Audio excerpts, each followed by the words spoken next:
तुमने dark psychology को सीखा। अब तुम दूसरों को पढ़ सकते हो, उनके माइंड को इन्फ्लुएंस कर सकते हो, और अब तुम तैयार हो इस ताकत को इस्तेमाल करने के लिए। लेकिन सवाल यह है, शुरुआत कहां से करोगे? शुरुआत होती है प्रेजेंस से, क्योंकि डार्क साइकोलॉजी का पहला रूल है तुम्हारी मौजूदगी ही असर है। जब तुम किसी कमरे में आओ तो लोग रुक जाएं, बातें धीमी हो जाए और हर नजर तुम्हारी तरफ खींच आए। कैसे?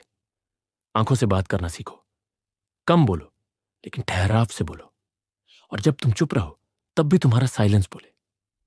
तुम्हारी वाइब वो हथियार है जिससे तुम किसी को भी अट्रैक्ट कर सकते हो या इंटिमिडेट। अपनी वाइब बनाओ एनर्जी प्लस मिस्ट्री से। मत बताओ कि तुम क्या सोच रहे हो, मत बताओ कि तुम क्या चाहते हो। थोड़ा अनजाना रहो, थोड़ा गहरा, क्योंकि इंसान सबसे ज्यादा खींचता है उस चीज की तरफ जो उसे पूरी समझ नहीं आती। अब बात करते हैं कंट्रोल की। जब तुम किसी से बात करो, फ्रेमिंग तुम्हारे हाथ में होनी चाहिए। तुम सवाल पूछो, तुम पेस सेट करो, और जब बात में साइलेंस आए उसे टूटने मत दो जब तक दूसरा कुछ बोले, क्योंकि साइलेंस ही वर्चस्व है।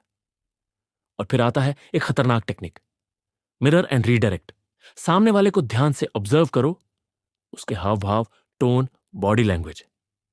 धीरे से उसकी भाषा अपनाओ, उसकी टोन में बात करो, और फिर धीरे धीरे बातचीत को अपने एजेंडे की तरफ मोड़ दो। पहले तुम उसके जैसे बनो, फिर वो तुम्हारे जैसे बनने लगता है। तुम अब सिर्फ एक इंसान नहीं, तुम एक एहसास बन चुके हो। एक ऐसी मौजूदगी जो कंफ्यूज करती है, कशिश पैदा करती है और कंट्रोल में रखती है। और ये तो बस शुरुआत है।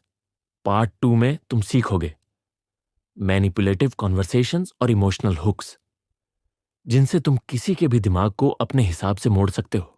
सब्सक्राइब करो, तैयार रहो, क्योंकि अब तुम गेम खेल नहीं रहे, गेम बन चुके हो।